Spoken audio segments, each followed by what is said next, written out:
بسم الله الرحمن الرحیم. سلام هموطنان عزیز، خوش آمدین به چینل یوتیوب لقمه مسافر. به چینل یوتیوب خواستیم امروز به شما یک ماهیچه پلاو آماده کنیم و چینل ما را لایک و سابسکرایب داشته باشید. ویدیوهای ما لذت ببرین و از صفحه تیک تاک و فیسبوک لقمه مسافر را فالو داشته باشید. خب دوستان عزیز، ما 3 عدد پیاز گرفتیم. در اول بسم الله گفته شروع میکنیم و پیازهای ما را به این اندازه میده میکنیم تا یک تبدیلی خوبتر و مزه‌دارتر برای شما تیار کنیم.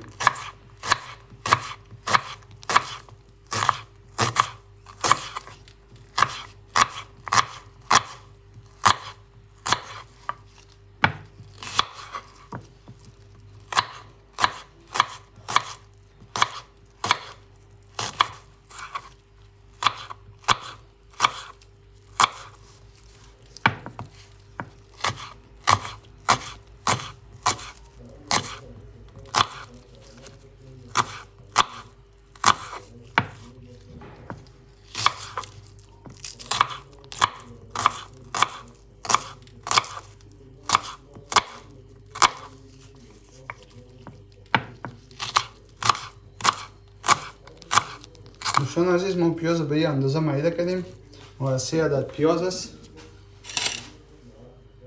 خب دوستان عزیز، نوبت بادنجان رومی است. ما 4 عدد بانجان رومی گرفتیم. بانجان رومی را میده میکنیم. شما اگر خواستین بانجان رومی هم استفاده کنین، اگر نخواستین بدون بانجان رومی هم میشه که یک قابلی مزه‌دار و عالی آماده کنین.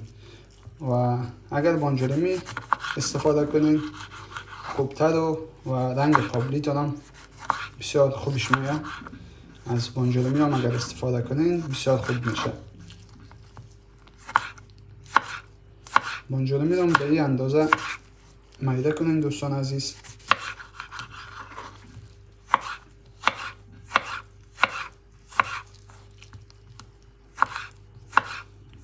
و خدا کنه که از ویدیوهایی که ما به شما از غذاهای افغانی که ما به شما آماده میکنیم خدا کنه خوشتان بیاید و چینل یوتیوب لقمه مسافر هم سابسکرایب داشته باشین.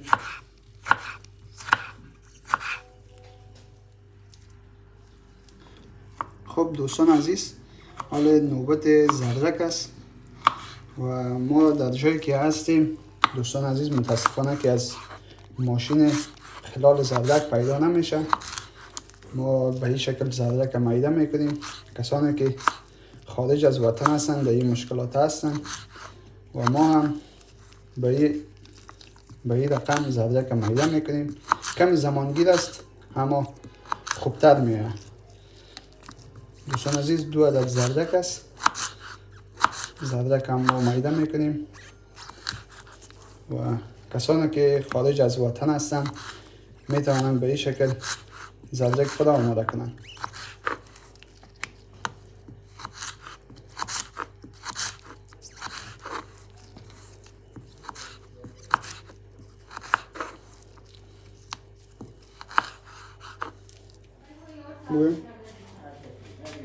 خب دوستان عزیز، خوش آمدین بازم به برنامه. دوستان عزیز، 300 گرم کشمش است. این هم گوشت ماهیچه است 1 کیلو. این هم 2 عدد زردک میده شده است. این هم دوستان عزیز 3 عدد پیاز است و این هم 4 عدد بادنجان رومی است.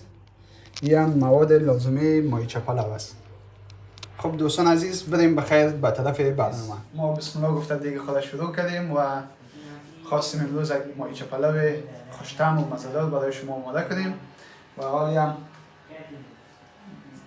زیر دیگه خود روشن کردیم و روغن انداختیم. منتظر هستیم تا روغن سرخ شود و بعد از اون پیاز اضافه کنیم.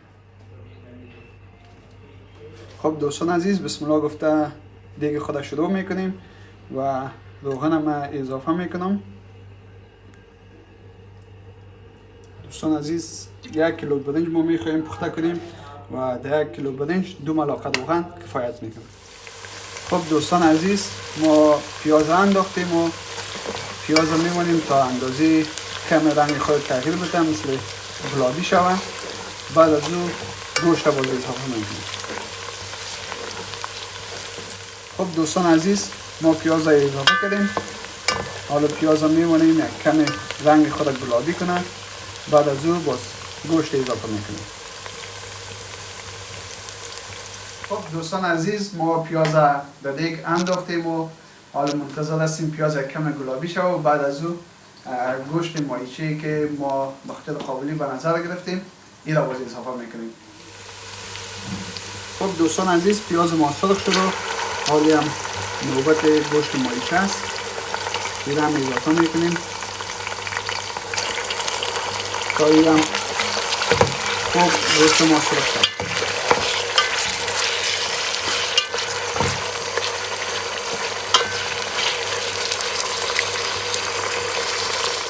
خب دوستان عزیز، ما گوشت را اضافه کردیم به دیگ.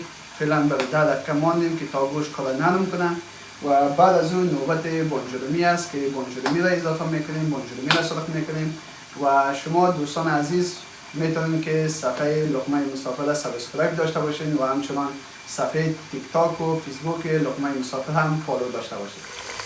خب دوستان عزیز، گوشت ما هم سرخ شدن، نوبت بانجلومی است. بانجلومی را اضافه میکنیم.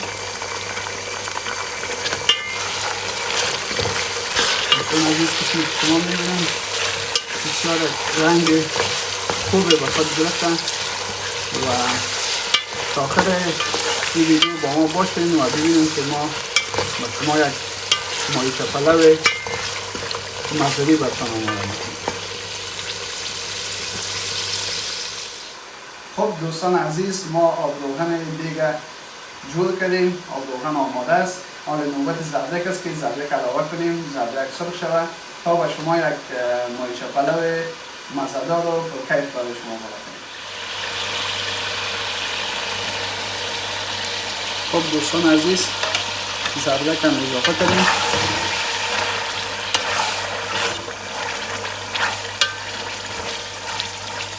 فقط زردک هم برای 5 دقیقه ما با آب روغن میمانیم که زردک هم کمی خود نرم کنه.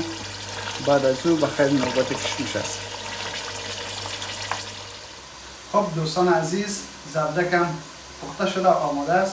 حالی هم نوبت کشمش است که کشمش اضافه کنیم. دوستان عزیز، کشمش هم من تو نباین دیگ میمانم که کشمش یک تفتم بخوره آماده است. خب دوستان عزیز، آب روغن هم آماده شد و کشمش زردک هم همچنان آماده است. حالی هم نوبت برنج است که برنج هم اضافه میکنیم و برای نیم ساعت برنج خود دم میدیم. با زیر گاز هم پخش میمونیم تا نیم ساعت آماده شود و بعدا باز میکشیم و شما ببینیده باشین که قابلی ما چطور آمده.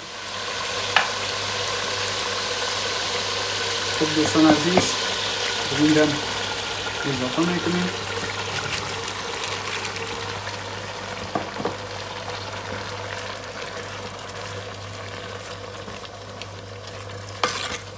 دوستان عزیز، بعد از اینکه برنج اضافه کردیم، اگر آب گرم داشته باشین آب گرم اضافه کنیم خیلی خوب تر میاد. ما هم آب گرم خود اضافه میکنیم و دوستان عزیز نگفته نمانه که من برنج خود 2 ساعت پیش ترد کردم مانده بودم و حالا برنج من خوب صحیح آماده است. آبش کمتر اضافه میکنم بخاطر که من 2 ساعت پیش برنج خود ترد کردم مانده بودم. خب دوستان عزیز، ما برنج خود در دم ماندیم و تا وقت میخواهیم که یک سالاد وطنی مزه‌دار آماده کنیم. بیاین ببینیم که ما چطور سالاد آماده میکنیم.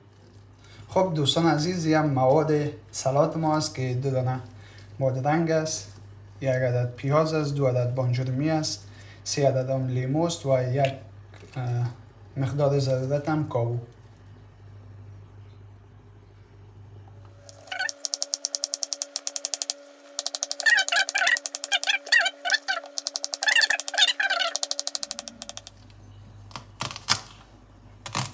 یم 1 عدد پیاز از دوستان عزیز.